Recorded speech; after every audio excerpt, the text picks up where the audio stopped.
Hmm. Hello everyone, this is Durjoy Dasgupta, cricket with ফার্মের Facebook পেজে সবাইকে স্বাগত জানাচ্ছি। এবং আমাদের সাথে আছেন দুজন বিশেষ অতিথি, Imrul Kayes, national cricketer of Bangladesh, এবং আছেন Enamul junior, former cricketer of Bangladesh. Kayes ভাই, welcome to the show. Enam ভাই, welcome to the show. Thank you. Thank you thank you ভাই। ওয়েলকাম ভাই। তো আজকে আমরা লাইভে যুক্ত হয়েছি এবং লাস্ট 1 মান্থ আমাদের দেশের জন্য একটা ক্রাইসিস মোমেন্ট ছিল এবং আমরা দেখেছি পুরো দেশের মানুষ আমরা ক্রাইসিস একটা মোমেন্টের মধ্যে দিয়ে গিয়েছি এবং ফাইনালি আমরা এখন একটা স্টেবল একটা সিচুয়েশনে আছি বলতে পারবো।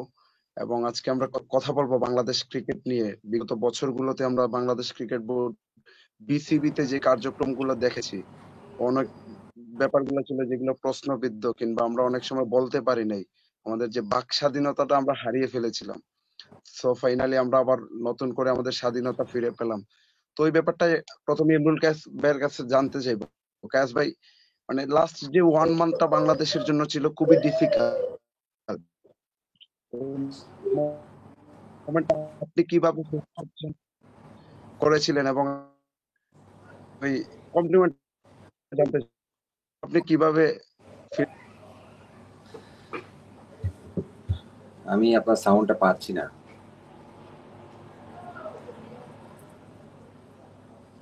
আচ্ছা ভাই, আমি আবারও বলছি যে লাস্ট 1 মান্থ বাংলাদেশের, এবার শুনতে পাচ্ছেন ভাই? জি জি জি আচ্ছা, লাস্ট 1 মান্থ আমাদের জন্য খুবই একটা ডিফিকাল্ট মোমেন্ট ছিল ফর বাংলাদেশ, এবং আমরা যারা বাংলাদেশের নাগরিক ছিলাম সবাই খুব একটা ক্রাইসিস মোমেন্টের মধ্যে দিয়ে গিয়েছিলাম। তো এই ব্যাপারটা আপনি কিভাবে দেখছেন? এবং এখন তো আমরা বলতে পারি যে আমরা নতুন করে স্বাধীন হলাম, তো এখন কেমন অনুভব করছেন? পুরো ব্যাপারটা যদি একটু এক্সপ্লেন করেন আপনি। ধন্যবাদ আপনাকে। আসলে দেখেন না, স্বাধীন হলাম, স্বাধীন হওয়ার থেকে এখন সবথেকে বড় জিনিস হচ্ছে স্বাধীনতা রক্ষা করাটা ইম্পর্টেন্ট। আমরা যে স্বাধীন হয়েছি, হ্যাঁ আমরা আগেও স্বাধীন ছিলাম, বাট তারপরে আমাদের অনেক কিছু বাইন্ডিংস ছিল আমাদের ভিতরে। আমরা বাক স্বাধীনতা বলেন বা আমরা মন খুলে কথা বলা, এটা অনেকে সবার ডিফারেন্ট অপিনিয়ন, বলতে পারে নাই, বাট এখন সবাই মন খুলে কথা বলছে, এটাই। বাট সব থেকে বড় জিনিস হচ্ছে যে এখন যে আমি দেখছি বাংলাদেশে বিগত দিনগুলোতে যে আমাদের সাবেক প্রধানমন্ত্রী রিজাইন করার পর থেকে যেভাবে আমাদের দেশে মানে আপনার শুরু হয়েছে, নৈরাজ বা মানে শৃঙ্খলা ভঙ্গ শুরু হয়ে গেছে, যেভাবে মারামারি বা জ্বালাও পোড়াও, এটা আসলে খুব দুঃখজনক, কারণ এটা আমরা এক্সপেক্ট করি নাই।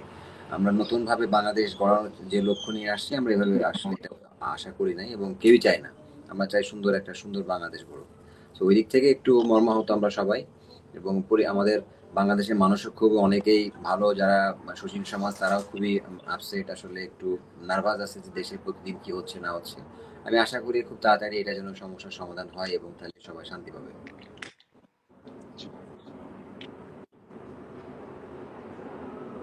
জি, তো এনাম ভাই, আপনার কাছে যদি একটু শুনতে চাই, আপনি পুরো ব্যাপারটা কিভাবে এক্সপ্লেন করবেন?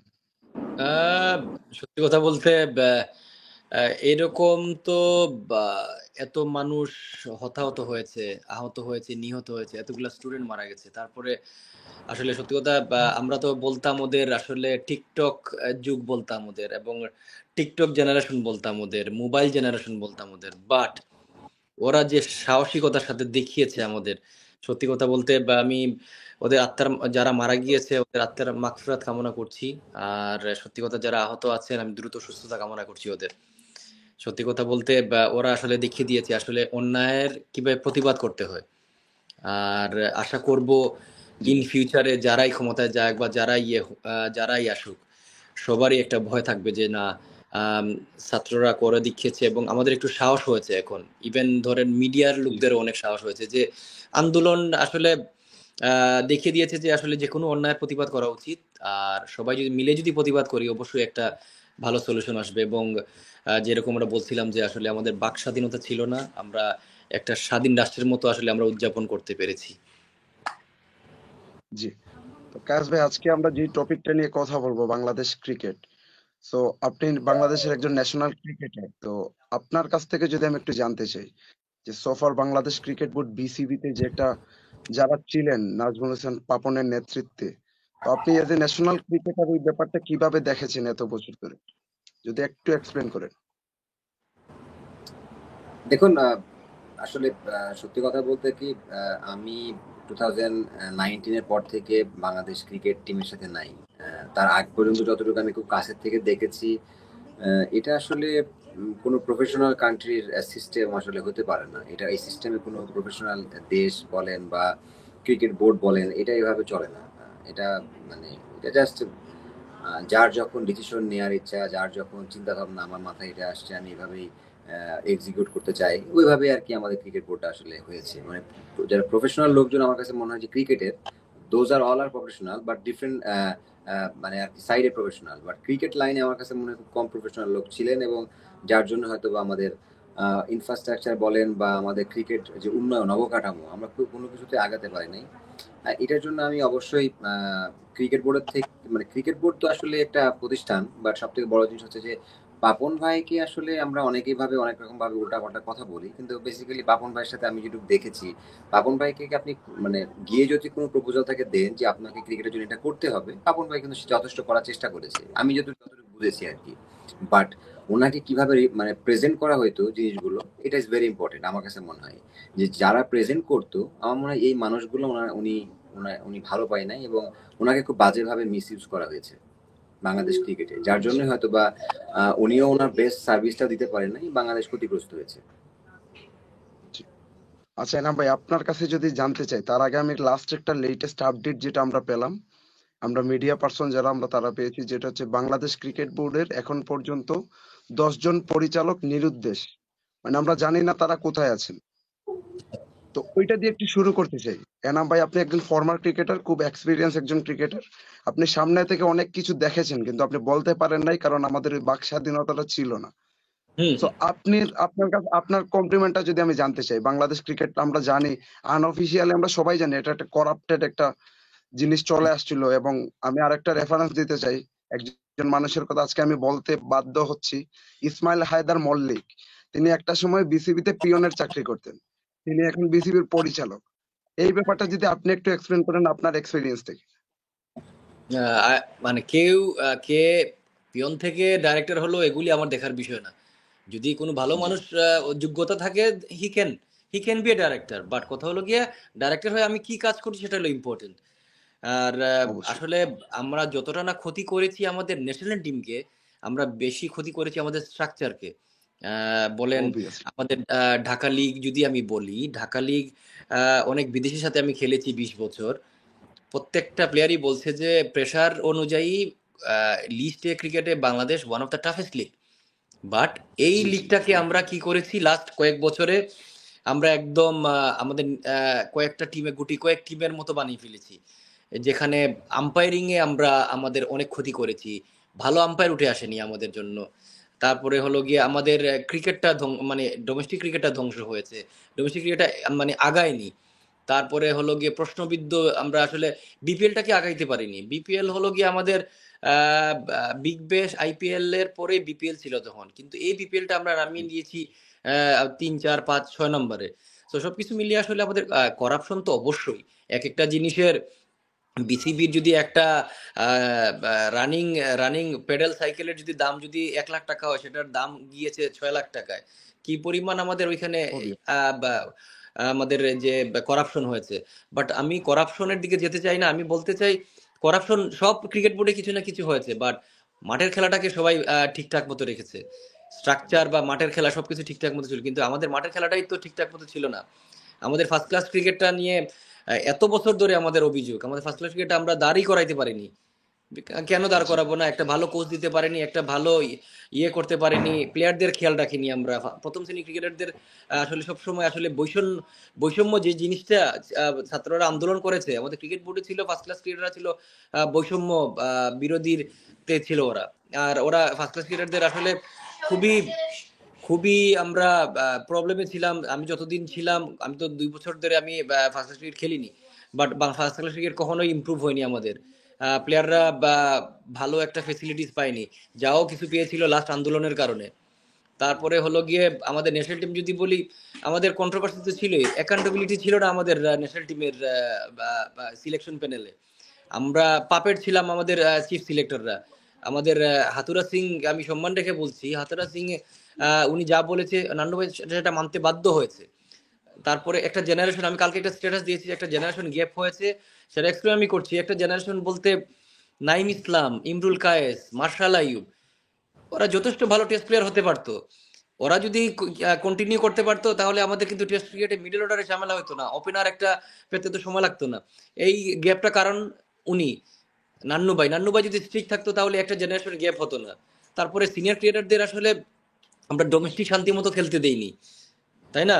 কারণ হলো যে সব সময় আমরা কানের মধ্যে যে ওরা ছাড়ে না কেন, ওরা ছাড়ে না কেন, একটা ওনারা এটাই বুঝতে পারেনি যে একটা সিনিয়র ক্রিকেটার যদি ফার্স্ট ক্লাস ক্রিকেট খেলে অবশ্যই ইয়াং জেনারেশনরা সেখান থেকে শিখবে। আমরা তুষার ইমরান ডিজার্ভ করে একটা টেস্ট ম্যাচ, ঠিক আছে হয়তো বা খারাপ খেলতো মানে কামব্যাক করা টেস্ট ম্যাচে, এতগুলা রান করেছে, তুমি একটা সুযোগ দিতে পারতা। তুমি ডোমেস্টিক ক্রিকেটটাকে ডোমেস্টিক ক্রিকেট যে তুমি চালাচ্ছ সেটাকে তুমি একটা সম্মান দিতে পারতা যে এই ছেলেটা এতগুলা রান করছে, একটা টেস্ট ম্যাচ খেলে মানে মানে খেলা ও ডিজার্ভ করে, তুষার ইমরানকে আমরা সম্মান করতে পারতাম। তা তো করিনি আমরা। সো অনেক কিছু আসলে বলার আছে। আর বাকি তো আর বললাম না, কারণ আম্পায়ারিং এগুলি তো আসলে আমাদের মিডিয়ার এরাও বলতে পারেনি। ইভেন ক্রিকেট বলে স্পোর্টসের মিডিয়াও আসলে বাক স্বাধীনতা ছিল না ওদের, কারণ ওই সবকিছু তুলে ধরতে পারেনি। হ্যাঁ, কিছু ভালো কাজও জি হয়েছে, যেমন ডেভেলপমেন্টের কিছু ভালো কাজ হয়েছে, সেই জন্য আমরা রেজাল্টও পেয়েছি, আন্ডার 19 ওয়ার্ল্ড কাপ আমরা চ্যাম্পিয়ন হয়েছি। তো কিছু কিছু পজিটিভ জিনিস আছে যেগুলি আসলে, যেটা পজিটিভ সেটা জি বলতেই হয়।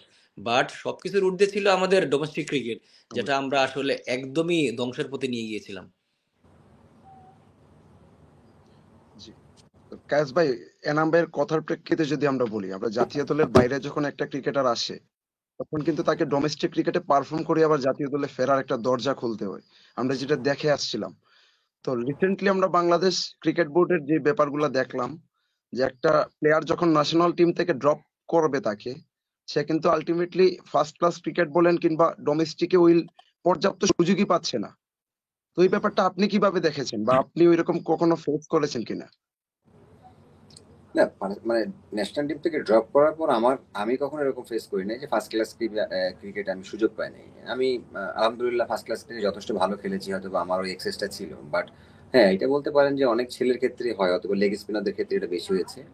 দেখা যাচ্ছে ন্যাশনাল টিম থেকে বাদ পড়েছে, তাকে ডোমেস্টিকে কোনো টিমেই খেলাচ্ছে না, আইদার বিসিবি এর প্র্যাকটিস ম্যাচগুলোতে অনেক সময় বোলিং দেয় না, এরকম হয়েছে। তো এটা আসলে আহ, মানে সিস্টেমের, আমি বলবো এটা প্রবলেম। এটা এটা মানে এর না, টিমগুলোর না, সিস্টেম ভালো না এই জন্য হয়তো বা করে নাই। আর সব থেকে বড় যে জিনিসটা হচ্ছে যে একটা ছেলে যখন ন্যাশনাল টিম থেকে বাদ পড়ে, বাদ পড়ার পরে সে কিভাবে কামব্যাক করবে ন্যাশনাল টিমে, এই এই জিনিসটা আমি অনেকবার বলেছি কথাগুলো, যে আমি কি কারণে বাদ পড়ছি ন্যাশনাল টিম থেকে, এটা আমার জানা রাইটস আছে। আমি যদি জানতে পারি তাহলে আমি ওই জায়গাতে নিয়ে আমি কাজ করতে পারি, অবভিয়াস। এবং আমি ওই জায়গাতে কাজ করে আমি আবার ভালো খেলতে পারার সম্ভাবনা থাকবে। কিন্তু কি কারণে বাদ পড়ছি, আবার কখন যে ন্যাশনাল টিমে ঢুকে যাচ্ছি আমি নিজেও জানি না। আপনারা জানেন আমার সাথে অনেকবার হয়েছে আমি ন্যাশনাল টিমে ঢুকে গেছি, আমি জানি না। সো জি জি, জিনিসটা হচ্ছে যে এটা কোনো অবশ্যই। সিস্টেম না। তো সিস্টেম হচ্ছে যে আপনি বাদ পড়তেছেন, আপনাকে বলা হবে যে এই কারণে বাদ গেছে, আপনি ওই জায়গাটা নিয়ে আমি কাজ করবেন ডোমেস্টিক ক্রিকেটে, এবং প্র্যাকটিসে কাজ করবেন, ওখানে আপনি ইমপ্রুভ করবেন, আপনি আবার কাম ব্যাক করবেন, আপনি পারফর্ম করবেন। জিনিসটা তো এইরকম, যেটা ইন্ডিয়ান টিমে আমরা দেখে থাকি। ইন্ডিয়ান টিমে কিন্তু ব্যাকআপ লাইন বা ওরা ওই সিস্টেমের প্লেয়ারদেরকে খেলায়। কিন্তু আমাদের ক্ষেত্রে হয়তো বা কি জানেন, একটা আমার কাছে যেটা মনে হয় যে আমরা আজ থেকে 10-12 বছর বা 13 বছর আগে একটা ন্যাশনাল টিমের প্লেয়ার ঢুকলে কিন্তু সারা দেশের মানুষ জানতে পারতো যে একটা ছেলে ন্যাশনাল টিমে চান্স পেয়েছে। তখন কিন্তু আমাদের দেশের পপুলারিটি ক্রিকেটে এত ছিল না, জি কিন্তু অবশ্যই। এখন অনেক বেশি পপুলারিটি। এখন কিন্তু বাংলাদেশ টিমে কে চান্স পাচ্ছে, সকালে পাচ্ছে, কখন বিকেলে বেড়ে যাচ্ছে কেউ জানে না। মানে আমার মনে হয় যে ক্রিকেট বোর্ডে কোনো এমপ্লয়ও জানে না জি যে কে চান্স পাইছে, কে কখন বের হয়ে গেছে। সো এটা হচ্ছে এটা খুব দুঃখজনক। কারণ এই জন্য বললাম যে ক্রিকেটটা তো আসলে একটা ন্যাশনাল টিমে একটা প্লেয়ার যখন ঢুকবে, দ্যাট ইজ সে যে অ্যাম্বাসিডার, বাংলাদেশের ন্যাশনাল টিমের প্লেয়ার, সে বাংলাদেশকে রিপ্রেজেন্ট করবে, তাই না? তো মানে প্রত্যেকটা প্লেয়ারের কিন্তু ওইরকম ভাবে জানা রাইটস আছে যে আমি কেন টিমে থাকতেছি না, এবং আমি কেন বাদ পড়তেছি, এবং আমি কোথায় প্র্যাকটিস করব বাদ পড়ার পরে। আমাকে তো ওই জায়গাটা তৈরি করে দিতে হবে, তাই না, যে আমি এখান থেকে প্র্যাকটিস করে আবার আসবো। অবশ্যই। তো এই জিনিসগুলো আসলে আমাদের খুবই মানে, আমি জানি না এটা কবে ঠিক হবে। এটা যতদিন পর্যন্ত না ঠিক হবে হয়তো বা আহ, আরো আমরা পিছাইতেই থাকবো আমাদের ক্রিকেটের স্ট্রাকচার। জি ভাই, তো কায়েস ভাই যেটা বললেন, এনাম ভাই,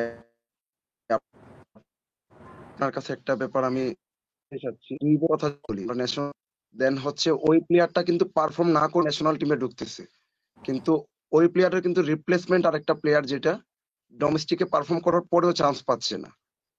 ওই যে বৈষম্যমূলক একটা ব্যাপার ছিল বাংলাদেশ ক্রিকেটে, ওই জিনিসটা নিয়ে আপনি কি বলবেন? আহ, সেটার জন্য আসলে নান্নু ভাই না যতটুকু দায়ী তার চেয়ে বেশি দায়ী আমাদের হেড কোচ, তাই না? কারণ হেড কোচ তো চাই বসে যে না আমার এই জি প্লেয়ারই দরকার, ও ভালো খেলুক বা না খেলুক। তো সেই দিক থেকে নান্নু ভাইয়ের অনেক স্ট্রিক্ট হওয়া উচিত ছিল, তাই না? নান্নু ভাইয়ের স্ট্রিক্ট হওয়া উচিত ছিল জি যে না আমার ডোমেস্টিক ক্রিকেটকে আমি তো তাহলে গুরুত্ব দিলাম না, তাহলে এই একটা প্লেয়ার জি খেলবে কেন? আজকে যারা বাদ পড়ে তারা যদি ভালো খেলে তাদের তো অবশ্যই তার সুযোগ পাওয়া উচিত, আর যারা পারফর্ম করছে তাদের অবশ্যই সুযোগ পাওয়া উচিত। তাহলে হবে কি, মানে পরবর্তী জেনারেশন গুলো এনকারেজ হবে যে না আমি যদি ডোমেস্টিক ভালো ক্রিকেট খেলি অবশ্যই আই হ্যাভ এ চান্স। কিন্তু আমি যদি একটা ছেলে পারফর্ম করে না, তা আমি কোচের চাপে আমি ওকে নিলাম, কিন্তু ওই প্লেয়ারটা যখন খারাপ খেলছে বা তখন আসলে একটা ডিজার্ভেড একটা প্লেয়ার, তাই না?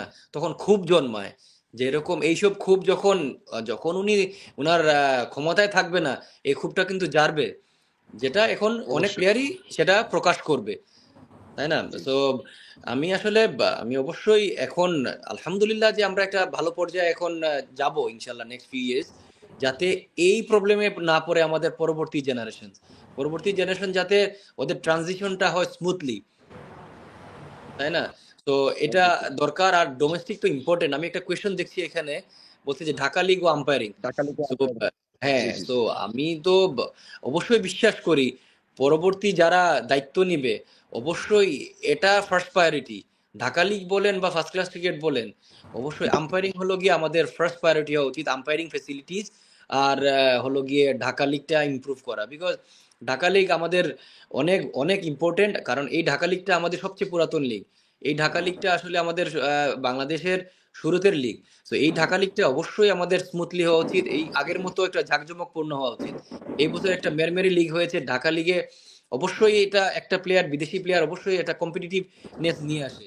এই বছরটা তো যাচ্ছে তাই ঢাকা লিগ হয়েছে, আশা করব সবকিছু সেটেল হয়ে গেলে ঢাকা লিগে যারা আম্পায়ারিং কমিটিতে থাকবে, ঢাকা লিগ কমিটিতে থাকবে, অবশ্যই সেই দিকে অনেক দৃষ্টি দৃষ্টি দিবেন। কারণ এই ডোমেস্টিকের ক্রিকেটের কারণেই আমাদের আসলে আমাদের এই প্রভাবটা আমাদের ইন্টারন্যাশনাল ক্রিকেটেও পড়ছে এবং বাংলাদেশ ক্রিকেটটা উন্নতি হচ্ছে না।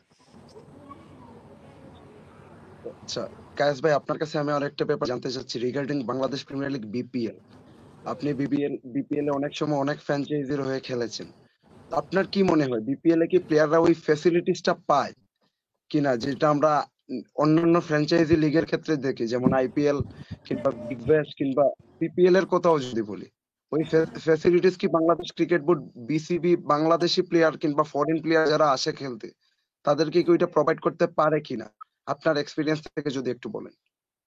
দেখুন, প্রথমত আসলে আমি বিদেশি লিগ অন্য জায়গায় খেলি নাই, আসলে ওখানকার সম্পর্কে আমার এত এক্সপিরিয়েন্স নাই যে ওদের ফ্যাসিলিটিসটা কেমন থাকে। বাট যেটুকু জানি যে আইপিএল ডিফারেন্ট লেভেল, আইপিএল এর সাথে কারোর কম্পেয়ার করা ঠিক হবে না। আপনি যদি ওভারঅল যদি চিন্তা করেন যে বিপিএল এ আসলে হয় কি, বিপিএল এ আমরা যখন স্টার্ট হয় খেলাটা, ধরেন আমাদের আগামী কালকে খেলা বা আগামী পরশুদিন খেলা, আজকে দেখা যাচ্ছে বা আগামী খেলার আগের দিন রাত্রে ফরেন প্লেয়ার আসতেছে, এসে ম্যাচ খেলবে। তো এটা আসলে মানে ভালো জিনিস না, এটা আসলে একটা মানে প্রফেশনালিজম দেখায় না। কারণ কি, আপনি যদি আইপিএল এ দেখেন বা পিএসএল এও দেখেন, ওদের কিন্তু এক সপ্তাহ আগে থেকে প্লেয়ারদেরকে অ্যাভেলেবেল থাকতে হবে ওই ফ্র্যাঞ্চাইজির সাথে, জি প্র্যাকটিসের সাথে। তখন ওরা প্র্যাকটিস করবে এবং টিমের একটা বন্ডিং তৈরি হবে, ওয়েল ওয়েল ফ্যাসিলিটিসে তারা প্র্যাকটিস করবে, তখনই তারা ওয়েল প্রিপেয়ার্ড হয়ে ম্যাচে নামবে। কিন্তু আমাদের দেশে হয় কি, ওইটা যেটা বললাম যে একই জায়গায় মিরপুর স্টেডিয়ামে একাডেমি মাঠের ভিতরে 6টা টিম প্র্যাকটিস করতেছে। এখন হয়তো বা লাকিলি রংপুর বা কয়েকটা টিম করে না, বাট তারপরে 4টা 5টা টিম আমরা একই সাথে প্র্যাকটিস করি। তো এইটা যেভাবে প্র্যাকটিস হয় আসলে, এটা তো একটা আমাদেরও জায়গার স্বল্পতা। আমি বলবো যে ফ্র্যাঞ্চাইজিদের নিজস্ব কোনো নাই, গ্রাউন্ড নাই এক্সেপ্ট বসুন্ধরা বা এর ছাড়া। তো সবাই আহ, এটা ওইভাবে আপনি যদি বলেন যে আপ টু দা মার্ক না, আসলে প্র্যাকটিসের স্ট্যান্ডার্ড বা এভরিথিং। বাট ফ্র্যাঞ্চাইজিরা যদি আর একটু প্রফেশনাল হয়, হয়তো বা মানে আর একটু বেটার ভাবে বিপিএলটাকে সাজানো যায় বা আর একটু পরিকল্পনা হয় বিপিএল প্রিপারেশন নেওয়া যায়। জি। তো এনাম ভাই আপনার কাছে একটা জিনিস জানতে চাইবো, this is the right time Bangladesh cricket board BCB কে আবার নতুন করে সাজানো। তো সেক্ষেত্রে আপনি কোন জিনিসগুলো চাচ্ছেন বা কাদেরকে চাচ্ছেন যদি একটু বলেন, আপনার পছন্দের কেউ আছে কিনা, বা বাংলাদেশ ক্রিকেটের জন্য অতীতে যারা কাজ করেছেন এখন যারা কাজ করে যাচ্ছেন। আমি একটা উদাহরণ আপনাকে বলতে চাই, নাজমুল আবেদিন ফাহিম স্যার। আমরা জানি বাংলাদেশের কোন ক্রিকেটার যদি কোনো সমস্যায় পড়েন সবার আগে তার শরণাপন্ন হন। আমরা তাকে কতটা ইউজ করতে পারছি বাংলাদেশ ক্রিকেটের জন্য, ওই জিনিসটা আপনি একটু বলবেন। অবশ্যই স্যারের মেধাটারে আসলে আমরা কোনো সময় ভালোভাবে ইউজ করতে পারিনি বাংলাদেশ ক্রিকেট বোর্ডে। আশা করব এই সময়টাতে স্যারের মেধাটা পুরোপুরি কাজে লাগবে এবং স্যারকে আমরা ক্রিকেট বোর্ডে হয়তো বা দেখতে পারবো, আশা করতেছি আমি সেটা। আর সত্যি কথা বলতে ফাহিম স্যারের এই মেধাটা, যখনই কেউ সমস্যায় পড়ে ফাহিম স্যারের কাছে শরণাপন্ন হয় এবং স্যার আসলে উনার ইয়েটা পুরোটাই দিতে পারেনি ক্রিকেটকে। সো আশা করব এই সময়টাতে স্যারের অনেক জরুরি বাংলাদেশ ক্রিকেট বোর্ডে আসা। আর বাকি যারা আসলে ক্রিকেটে অন্তপ্রাণ তাদেরও আমি চাইবো। অনেকেই আছেন, সেটা ক্ষেত্রে যদি বলি অনেক সাবেক ক্রিকেটারও আছেন যারা আসলে বাংলাদেশ ক্রিকেটকে সার্ভ করতে পারবে, এখান থেকে নেয়ার কিছু নাই, দেয়ার আছে অনেক। সো যারা আছে এবং সবাইকে নিয়েই আসলে বাংলাদেশ ক্রিকেট বোর্ডটা আগাবে। এবং যদি আমাদের কারো হেল্প লাগে অবশ্যই আমরা এগিয়ে আসবো বাংলাদেশ ক্রিকেটে সার্ভ করার জন্য। সো আশা করি সবাই মিলে আসলে, কারণ আমাদের জানা আছে কোন জায়গায় আমাদের ইমপ্রুভ করতে হবে। করাপশনটা করাপশনটা যদি জি কমে জি যায়, ডোমেস্টিক ক্রিকেটটা যদি আমরা এগিয়ে নিতে পারি, তাহলে আমাদের বাংলাদেশ ক্রিকেটটা ইয়ে হবে। কারণ চেঞ্জ বেশি লাগে না, কিন্তু ন্যাশনাল টিমের চেঞ্জ কিছু লাগে না, ডোমেস্টিক ক্রিকেটার চেঞ্জ লাগে অনেক। কারণ ন্যাশনাল টিমে তো আপনি সিলেকশনে যদি আপনি স্বচ্ছতা দেখান, তাহলেই সেটা মানে স্বচ্ছভাবে হবে সিলেকশন। যদি অ্যাকাউন্টেবিলিটি থাকে, জি আপনি যদি যে প্লেয়ারকে বাদ দিচ্ছেন তার সাথে যদি কথা বলেন এবং তার ফিরে আসার জন্য কি কি করা দরকার, আপনি যেটা ইমরুল বলেছে সেটার সাথে যদি কথা বলেন তাহলেই হয়ে যাচ্ছে। কিন্তু মেইন ব্যাপারটা স্ট্রাকচারটা চেঞ্জ করতে হবে ডোমেস্টিকে, ডিভিশন ওয়াইজ সব জায়গায়, তাই না? তো এইসব জায়গায় আমাদের আসলে অনেক চেঞ্জ দরকার। সেটার জন্য আসলে অনেক ভালো মানুষও দরকার। আশা করব যে রাইট মানুষগুলাই আসবে এখন ক্রিকেট বোর্ডে। আর আমাদের তো ভালো মানুষ অবশ্যই আছে আমাদের, যেরকম ক্রিকেট অপারেশনসে শারিয়ার অনেক ভালো কাজ করছে। তো শারিয়ার তো আছেই। তো ওকে সাথে নিয়েও আমরা জি জি অনেক কিছু প্ল্যান করতে পারি। জি। তো কায়েস ভাই, স্ক্রিনে আমরা একটা প্রশ্ন দেখতে পাচ্ছি আপনার জন্য। বাংলাদেশের ক্রিকেটারদের আন্তর্জাতিক মানের খেলোয়াড়ে রূপান্তর করার জন্য কোন পদক্ষেপ নেওয়া যেতে পারে? আপনি যদি একটু এক্সপ্লেন করেন।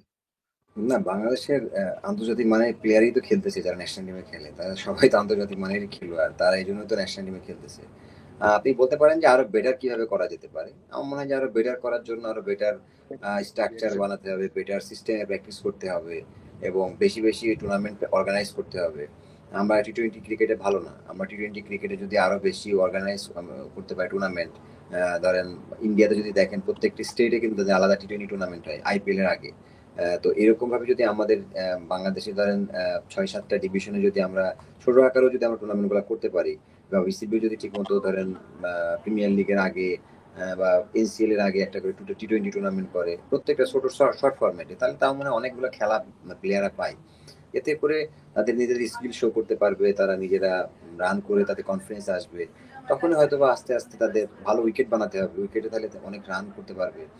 তাহলে কনফিডেন্সটা বাড়বে। তাছাড়া আসলে কখনোই সম্ভব না এই আপনি যত খেলা যদি বেশি না খেলান, আপনি একটা টুর্নামেন্ট খেলতে যাবেন বা ওয়ার্ল্ড কাপ খেলতে যাবেন, তার আগে আপনি আহ, অল্প কিছু ম্যাচ খেললেন বা প্র্যাকটিস ম্যাচ খেললেন, গিয়ে প্র্যাকটিস ওখানে গিয়ে ওয়ার্ল্ড কাপ খেলবেন, এটা রেজাল্ট কখনো সম্ভব না।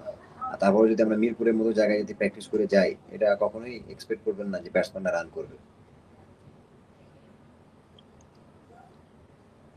জি ভাই। তো এনাম ভাই, আরেকটা ব্যাপার, আপনি লাস্ট ওয়ার্ল্ড কাপে আমাদের সাথে ছিলেন। আপনার সাথে আমি পার্সোনালি অনেকগুলো শো করেছি এবং হুম আমরা হুম টি-টোয়েন্টি ক্রিকেটের ডেভেলপমেন্ট নিয়ে কথা বলছিলাম। হুম এবং হুম। আমি যে ব্যাপারটা আরেকবার বলতে চাচ্ছি আপনাকে, যে আফগানিস্তানের মতো দল যাদের কোনো ইনফ্রাস্ট্রাকচার নাই ক্রিকেটে, ওরা যদি টি-টোয়েন্টি ক্রিকেটে সেমিফাইনাল খেলতে পারে, তাহলে বাংলাদেশ কেন পারছে না? এই ব্যাপারটা আপনি কোন জায়গায় ঘাটতি দেখছিলেন, এবং বাংলাদেশ ক্রিকেট বোর্ড বিসিবি কোন জায়গায় আসলে আপনার ব্যর্থ মনে হয়েছে? আমরা কেন পাওয়ার হিটিং ক্রিকেটার প্রোভাইড করতে পারছি না? আরে ভাই, আমরা আসলে তো খেলেই না টি-টোয়েন্টি ক্রিকেট, একটাই মাত্র হয় টুর্নামেন্ট, সেটা হলো বিপিএল। সো আমরা যদি টুর্নামেন্ট ইন্ডিয়াতে জি। যেমন ইমরুল বলল, Tamil Nadu premier league, Mumbai premier league, হুম, হুম। তারপরে হায়দ্রাবাদ প্রিমিয়ার লিগ, ওদের আলাদা আলাদা স্টেটে ওদের আলাদা আলাদা টি-টোয়েন্টি টুর্নামেন্ট হচ্ছে। তারপরে ঢাকা লিগটা এখন 50 ওভার খেলি। এক্স্যাক্টলি। এইখানে যদি কিছু ইনক্লুড করা যায়, ঢাকা লিগ শুরু হওয়ার আগে একটা টি-20 টুর্নামেন্ট দিয়ে, তারপরে তারপরে হলো গিয়ে জাতীয় লিগের 4 ডে ম্যাচের পরে একটা টি-20 যদি করতে পারি প্রত্যেকটা রাউন্ডে, সো একটা 2 সেট প্লেয়ার আমরা খেলতে পারবো, ক্যারি করতে পারবে একটা সিলেট ডিভিশন, বা আলাদা কোনো টুর্নামেন্ট না করে 4 ডের সাথে একটা টি-20, 4 ডের সাথে একটা টি-20। যেমন এরপরে আলাদা করে বিপিএল এর আগে আমরা টি-20 একটা টুর্নামেন্ট করতে পারি, তাহলে হেল্প করা বিভিন্ন ডিভিশনকে কোনো একটা টুর্নামেন্ট করার জন্য, অনুদান দেয়া, এগুলি মিলে যদি আমরা আসলে করতে পারি তাহলে অবশ্যই প্লেয়ার বের হয়ে আসবে পাওয়ার হিটিং। আর পাওয়ার হিটাররা তো বের হয়ে আসে আসলে মূলত খেলতে খেলতে, আমরা খেলি তো লো উইকেটে, ওইখানে আপনি পাওয়ার হিটার পাবেন কেমনে? সো উইকেট ভালো করাটা অনেক জরুরি। আর আসলে টুর্নামেন্ট খেলাটা অনেক জরুরি, প্রচুর টুর্নামেন্ট খেলতে হবে, যেটা আমাদের আসলে প্লেয়ারদের অভ্যস্ত করবে পাওয়ার হিটিং করার জন্য। জি কায়েস ভাই, আরেকটা ব্যাপার আপনার কাছে একটু জানতে চাইবো, যে আমাদের যারা ইয়াং ক্রিকেটার আছে, ইন ফিউচার যারা বাংলাদেশকে রিপ্রেজেন্ট করবে, তাদের জন্য আসলে বাংলাদেশ ক্রিকেট বোর্ড আদৌ কিছু করতে পেরেছে কিনা? আমাদের কেন কোনো প্রপার লেগ স্পিনার নাই? রিশাদ হোসেনকে আমরা পেলাম আফটার এ লং টাইম, এবং তাকে আমরা কতটুকু গাইড করতে পারছি সেটারও একটা ব্যাপার প্রশ্ন একটা চলে আসতেছে। তো ওই ব্যাপারটা আপনি কিভাবে দেখছেন, এবং আমাদের ওই জায়গায় কিভাবে ইমপ্রুভ করা উচিত বলে আপনি মনে করেন? ধন্যবাদ আপনাকে। আসলে দেখেন না, লেগ স্পিনার নাই, আমি এটার প্রথমে বলেছি যে আসলে আমরা লেগ স্পিনারদেরকে অপরচুনিটি দিই না খেলার জন্য বেশি, যদিও দুই একটা থাকে, হ্যাঁ। আর অপরচুনিটি দিলেও হয়তো বা ওই লেগ স্পিনাররা প্রপার ভাবে খেলতেও পারে না, বা তাদের প্রতি আমাদের আস্থা হারায় যায় খুব তাড়াতাড়ি। আর সেকেন্ডলি হচ্ছে যেটা সব থেকে বড় জিনিস হচ্ছে যে আমরা লেগ স্পিনার পেস বোলিং হান্টিং যেমন হয়, আপনি ব্যাটসম্যানদের হান্টিং থাকে, তো এরকম লেগ স্পিনার হান্টিং যেমন আমি দেখলাম রিসেন্টলি ওয়ার্ল্ড কাপে যাওয়ার আগে দেখলাম যে মুস্তাক আহমেদ আহ, একটা লেগ স্পিন ক্যাম্প করেছে, যে বাংলাদেশ থেকে অনেকগুলো লেগ স্পিনার নিয়ে এসে ক্যাম্প করাচ্ছে। এটা এখন ইনিশিয়েটিভ নেওয়া হয়েছে, এটা যদি আরো 10 বছর আগে আমাদের প্ল্যানটা থাকতো তাহলে হয়তো বা আজকে দেখতেন বাংলাদেশে মানে অ্যাটলিস্ট 10টা স্পিনার লেগ স্পিনার থাকতো, যে লেগ স্পিনার গুলো আপনি তার মধ্যে 2টা বা একটা আপনি রেগুলারলি খেলতো। এই রিশাদ কিন্তু আজকে তৈরি না, এই রিশাদ কিন্তু অলরেডি, মানে আমার কাছে মনে হয় যে আজ থেকে 10 বছর, তাই না ভাই? 10 বছর আগের থেকে সে হ্যাঁ, হ্যাঁ, কিন্তু হ্যাঁ, এই হ্যাঁ। ক্রিকেট বোর্ডের সাথে খেলতে পারে না, খেলতে পারে না, টিমের সাথে থাকে, খেলতে পারে না, এরকম। হ্যাঁ, মানে ও যে ধরে খুঁজে ওরে পাইছিল আর কি একটারই, হ্যাঁ, মানে হয়তো বা চোখে লাগছিল কারোর, তারে ধরে নিয়ে আসছে, দিয়ে নিয়ে এসে আপনার ওই যে 19 থেকে তারে ঘষায় মাজা করতেছে, বাট এখন সে তৈরি হয়েছে।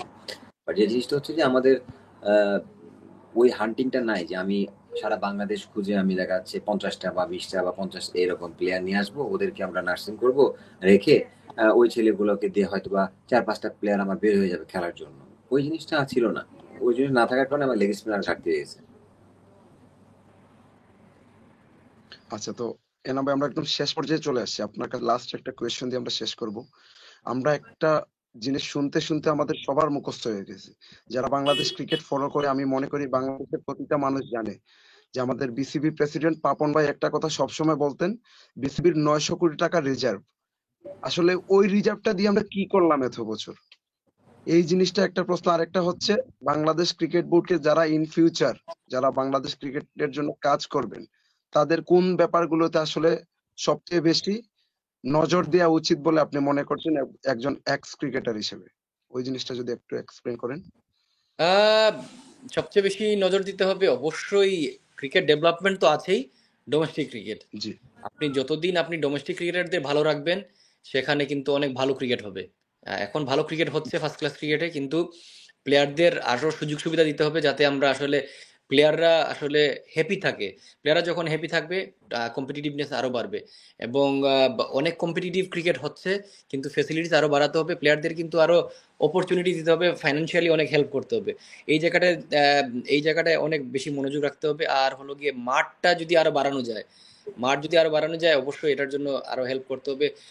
যারা বাদ পড়ে বা ডোমেস্টিক ক্রিকেটারদের প্র্যাকটিস ফেসিলিটিস বাড়াতে হবে। একটা ডিভিশন মাঠে যাইতে যাতে কোনো সমস্যা না হয়, যে কোনো টাইমে যাতে কোনো অ্যাক্সেস থাকে। যেমন আমার সিলেটেও প্রবলেম হয়েছে, আপনার মিরপুরে একটা সিরিজ চলাকালীন সময় সমস্যা হয়, একটা প্লেয়ার বোলিং মেশিন ইউজ করতে পারে না, অনেক কমপ্লেইন থাকে। তো আশা করব এইসব সমস্যার কারণ হলো মাঠের বাইরে থেকে মাঠের ক্রিকেটটা যত আমরা বেশি বেশি করব বা বেশি বেশি ফেসিলিটিস দিব, তখনই আসলে বাংলাদেশ ক্রিকেটটা ইমপ্রুভ হবে। কারণ প্রত্যেকটা ক্রিকেট বোর্ডে করাপশন থাকে, বাট মাঠের ক্রিকেটটা ওরা ভালো রাখার চেষ্টা করে। আমাদের এখানে করাপশনও হয়, বাট মাঠের ক্রিকেটটাকেও আমরা মনোযোগ দিই না। লিগগুলাকে মানে আরো focus রিফর্ম করা করতে যায়। হবে, আম্পায়ারিং ফ্যাসিলিটি সবকিছু। এখানে পরিশেষে হ্যাঁ আমি একটা জিনিস অ্যাড করি রাম ভাই, আমার কাছে হ্যাঁ যেটা মনে হয়, তোমার যেটা বললা এভরিথিং ইজ পারফেক্ট, একটা জিনিস আমার কাছে যেটা মনে হয়েছে যে ক্রিকেট বোর্ডের একটা জিনিস বুঝতে হবে যে cricket player is not a labour, cricket player is asset for Exactly Bangladesh. ভাই, আমি এটা বলতে চাচ্ছি। তো জি অ্যাসেট মানে হচ্ছে আপনি একটা ছেলে যখন ধরেন ক্রিকেট খেলবে, দ্যাট মিনস এই না যে ক্রিকেট খেলে সে ডাল ভাতের খরচ উঠাবে, উঠায় মাস চালাবে, দ্যাটস ইট। সে মাসের টাকা উঠায় ফেলাইছে, ঘর ভাড়ার টাকা উঠায় ফেলাইছে, আবার নেক্সট মান্থে চিন্তা করতেছে। এটা কিন্তু ক্রিকেট প্লেয়ারদের মানে কোনো ইয়ে না। একটা ক্রিকেট প্লেয়ারদের লাইফ স্টাইল শর্ট টাইমে, তাদের ক্যারিয়ার শর্ট টাইমে। তো তাদেরকে জি এইরকম ভাবে তাদেরকে সিকিউর লাইফ দিতে হবে যে ক্রিকেট খেলে তারা যেন একটা বেটার লাইফ পায়, এবং তারা ক্রিকেট খেলে যেন একটা সিকিউর লাইফ পায়, ফ্যামিলিকে ওয়েল ভাবে রাখতে পারে। এটার জন্য আমি আপনি বলবো যদি যে হ্যাঁ বল বল বল বল হ্যাঁ, তো এটার জন্য হচ্ছে আপনাকে এনাফ ওই পরিমাণ ফার্স্ট ক্লাস ক্রিকেট বলেন, বা আমাদের দেশে প্লেয়ার আলহামদুলিল্লাহ আমি বলবো যে ডোমেস্টিক ক্রিকেটে প্রিমিয়ার লিগে যথেষ্ট ভালো টাকা পায়, বাট হ্যাঁ এটা হচ্ছে ক্লাব থেকে পাই। এই জিনিসটা হচ্ছে যে আমাদের বিপিএল এ কিন্তু খুব লিমিটেড ছেলে ক্রিকেট খেলে, কিন্তু আপনি যদি দেখেন যে মেজরিটি ছেলে কিন্তু খেলে কি Dhaka second division, first division, এবং কি আমাদের এনসিএল খেলে বা বিসিএল খেলে। তো এই বিসিএল খেলার জন্য কিন্তু সারা বছর মানুষজন বসে থাকে, এবং এটা দিয়ে অনেকের সংসার চলে। তো এই জিনিসগুলো কিন্তু যদি আমরা না বুঝি যে এই ফার্স্ট ক্লাস প্লেয়ার গুলো 120টা ছেলে খেলে, ওদের যদি আমি ওই মাসে 20-30 হাজার টাকা স্যালারি দিই, ভাই 20-30 হাজার টাকা স্যালারি বাংলাদেশে কি হয় আপনি আমার বলেন? হ্যাঁ, তো ওইটা দিয়ে তো এই সংসার চালাবে না, ঘর ভাড়া দেবে না, কি করবে? সো এটা তো বুঝতে হবে আমাদের সবাইকে। তো এই জন্য এইটাকেই বলে বৈষম্য। হ্যাঁ, মানে ন্যাশনাল টিমের সাথে ফার্স্ট ক্লাস ক্রিকেটারদের গ্যাপ হলো এতটুকু। এই গ্যাপটা কমাইতে হবে, ডিসক্রিমিনেশন কমাইতে হবে ন্যাশনাল টিমের সাথে বাংলাদেশের ফার্স্ট ক্লাস ক্রিকেটারদের। যতদিন এইটার ক্লোজ হবে না, ততদিন আসলে আমাদের ক্রিকেটের স্ট্রাকচারটা গড়ে উঠবে না। কারণ প্লেয়ারদের যত দিবেন, প্লেয়ারদের থেকে সেরাটা আদায় করতে পারবেন আপনি। আর পরিশেষে নতুন প্লেয়ারদের আমি বলবো যে স্টুডেন্টরা যে জিনিসগুলো দেখিয়েছে, যেরকম সাহস দেখিয়েছে, যে অস্ত্রের মুখে দাঁড়ায় গেছে একটা দেশকে ইয়ে করার জন্য, আমি সেম অ্যাপ্রোচ যাতে আমাদের নতুন প্লেয়ারদের থাকে যখন এটা দেশকে রিপ্রেজেন্ট করবে। কারণ হারানোর কিছু নাই, এই দেশ পাওয়ার অনেক কিছু আছে। জি ভাই, অন্যায়ের বিরুদ্ধে আমাদের প্রতিবাদ করতে হবে সবসময়, রাইট। এটাই হচ্ছে মেইন কথা। জি, থ্যাংক ইউ সো মাচ ভাইয়া, thank you so much thank you. Guys ভাই, thank you so much Enam ভাই for being with us. In future আবারও আমরা আপনাদেরকে পাবো আমাদের পথচলায়, এবং সে পর্যন্ত আপনারা ভালো থাকুন, সুস্থ থাকুন, এই কামনা করছি। থ্যাংক ইউ ভাইয়া। ওকে, আসসালামু আলাইকুম।